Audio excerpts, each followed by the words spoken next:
You know, for most of history, Greenland was just this huge, quiet expanse of ice on the map. A place you'd fly over, not a place anyone would fight over. Well, that is changing, and it's changing fast. So let's get into why this massive island has suddenly become one of the most strategic and contested places on the entire planet.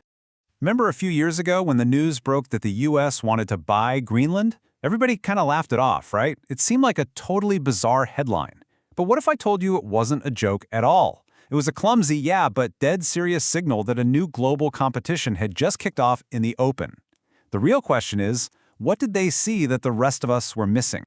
Well, the answer is that this whole story isn't really about the ice. It's about what's happening because of the ice, and more importantly, what's been hiding underneath it for thousands of years. This quote really hits the nail on the head. As climate change melts Greenland's massive ice sheet, it's not just creating an environmental crisis, it's literally revealing a geological jackpot. A place that was once a blank space on the map is turning into a global prize, and you better believe the world's biggest powers are all scrambling to find the key.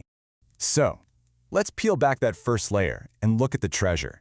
We're not just talking about a few minerals. We're talking about a whole supermarket of resources buried under the ice, including one group of elements that our modern world absolutely cannot function without.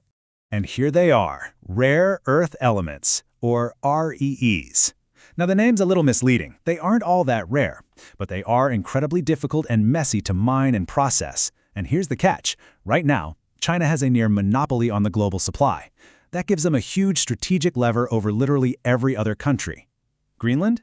Well, Greenland could change that entire game. Seriously, think of them as the essential vitamins for modern industry. You simply cannot build the future without them.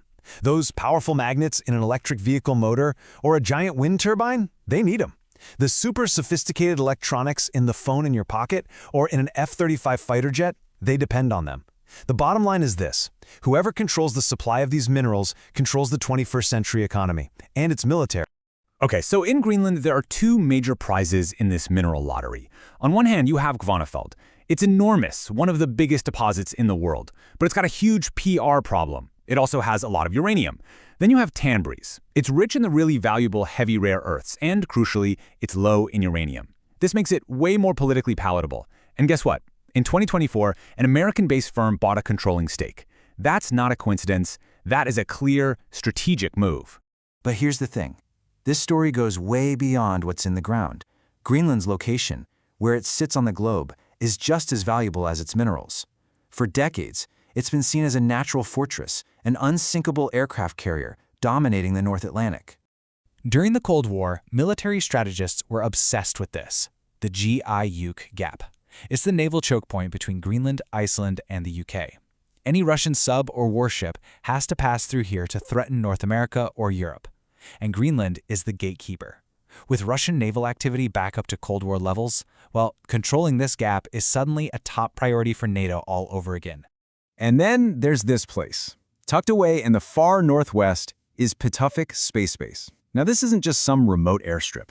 It's home to a ridiculously powerful radar that is basically America's tripwire for nuclear war.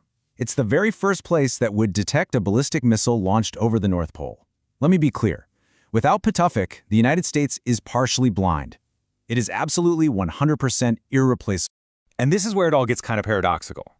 The same melting ice that's a global crisis is also opening up brand new shipping lanes, like the Northern Sea Route. A container ship going from Shanghai to Hamburg could cut its travel distance by 40%.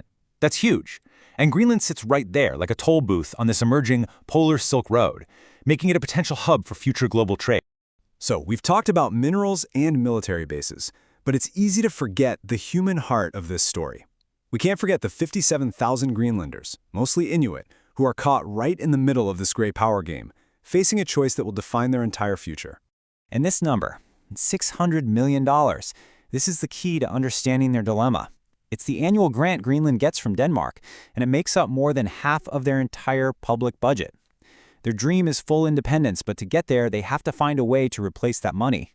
And this leads them to an absolutely agonizing choice. The only thing valuable enough to replace the Danish money is mining.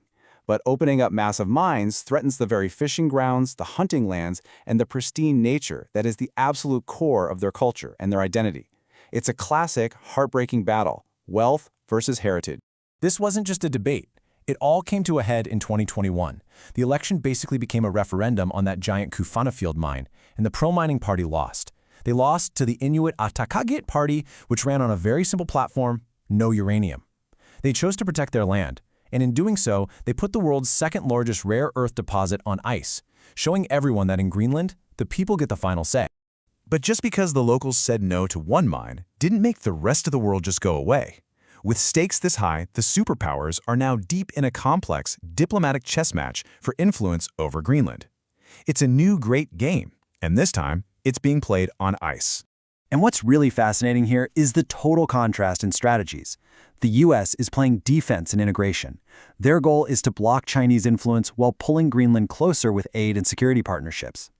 China, on the other hand, which now calls itself a near-Arctic state, is all about economic investment, trying to build the infrastructure for its polar Silk Road.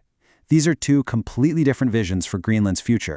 And just look at how fast everything is accelerating. In just a handful of years, we've seen major policy declarations, blocked infrastructure deals, reopened embassies, and major strategic acquisitions. This isn't a slow-moving marathon. This is a geopolitical sprint. So, we're left with this massive question.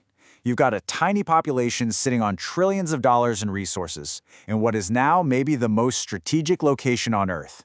Can they navigate this incredible pressure and become a new kind of independent power, balancing the giants against each other?